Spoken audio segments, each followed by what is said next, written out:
Welcome to day 2 of Tour of America's Dairylands. This is the West Allis Cheese Wheel Classic. And we have an L-shaped course, lots of tar snakes, lots of bumps. Last year, I tried to get into a break with Thomas Gibbons, and it didn't work. So this year, I'm not planning on getting a break at all. I'm just going to stick in the field, because it looks like everybody kind of wants a field sprint.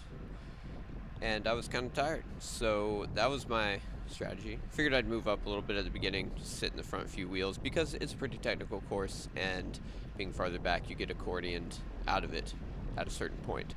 So, first few laps I'm going to be moving up. I thought I'd get a little call up, being ninth yesterday, as they usually do, but instead they called up like the points jerseys and such. So I was at the back, which is kind of an uphill battle at the beginning of this race. But it's a pretty fun course, and I know where to move up, which is oftentimes on the inside, except for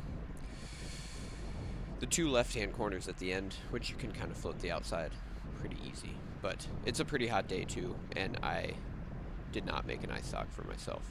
So that's going to be a theme for the rest of this thing. We got Kate Bickmore there on the right.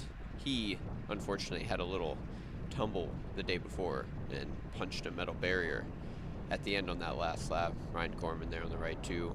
Had some good results the year before. And straight onto James's wheel from MitoQ into the first lap. We got Jensen up there right in front of me. My teammate, who ate it pretty hard the day before also. Tough start to Tour of America's Dairylands. But we continue. Got his bike fixed, and we're onto the finish straight. Pretty long finish straight, pretty long sprint, but it's maybe a tailwind, so not too bad. A little bit later on in the race, and I've finally made it to the front. It took me about 5-10 minutes. I jump right onto this 5411 guy's wheel. He looks like he's getting pretty antsy, and it's strung out. There's like 3-4 guys off the front, and there were some other attacks. You can see Marshall, another MitoQ rider, following it up there. And so I hop on to the 5411 guy's wheel and pretty much get a free ride up to this little group. It kind of stayed strung out for most of this lap, and then once we get to the uphill, it'll come back together into kind of a little bunch, which you can see here. You can see Ryan on the left there after his little move trying to get across to a group of 3. Marshall there on MitoQ. We have another rider on MitoQ off the front, and Patrick Welsh off the front, and then also a 5411 rider off the front right now. So 3 riders in teams that all have representation, and I decided it was time to send a little attack into the finish straight here. Nobody was on my wheel, and the gap was pretty big.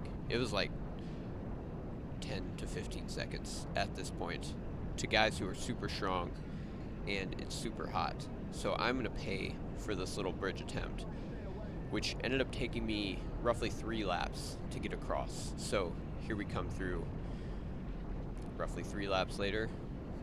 Let's say 3 minutes later, so probably about 2 laps. And I finally caught back on, and I'm pretty tacked out. So I'm just going to sit on the back of them for a while until they start chirping at me.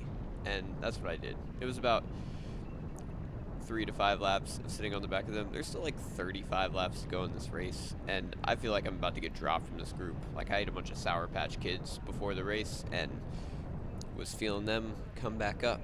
And also, there's an hour left nearly of this 75-minute race. So if we get caught, I don't want to be totally torched. Right here, German rider from 5411 kind of looked at me, wanted me to take that wheel. I told him I would get the next one. So now I've started my rotation, which, looking back on it, was not that long. It was only like a lap or 2 of not rolling through with these guys.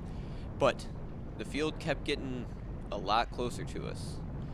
We were keeping the pace on, like we never really had a slow up. We did a few preems, and I went for none of them because I was about to get dropped the whole time. Feeling ragged.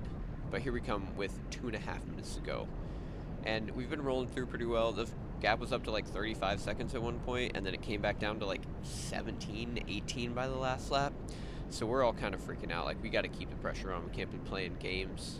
And we kind of talked it through. So MitoQ guy here rolling through, doing his last pull, and he was looking pretty rough. I think he was just taking less pulls at the end to save his legs, which was pretty smart. All these guys had teams behind, so I didn't really 100% get why they were rolling through. Like, Midoq's got Ben Oliver back there that can win all these field sprints, barring something wild happening.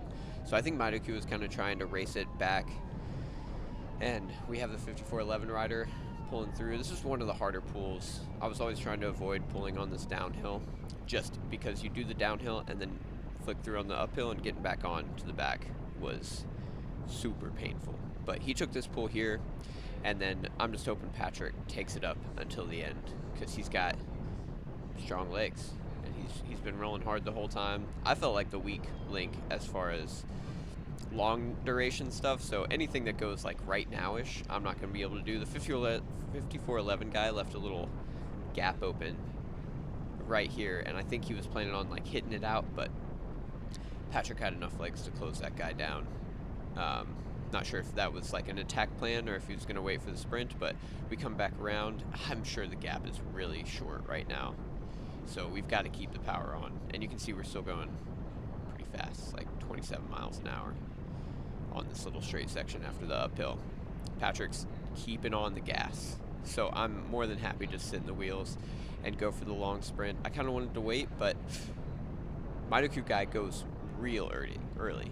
30-second sprint. I was like, oh, surely Patrick's got a little gas left in him, and he closes the gap down a little bit right here, so I was like, all right, we're good. Like, I'll just wait until we get to that final stretch, and I'll just come around both of them. But then I see up the front right here, I was like, oh, that guy's got a gap right now. So I've got to hit it around Patrick, and there's too much of a gap. I made a grave error, and there's only 10 seconds left in this race. I closed down a little bit, but it was too little too late. Ended up getting second place on day 2 of Toad, which I was pretty stoked on. Midoq in first. And yeah, thanks for watching. See ya.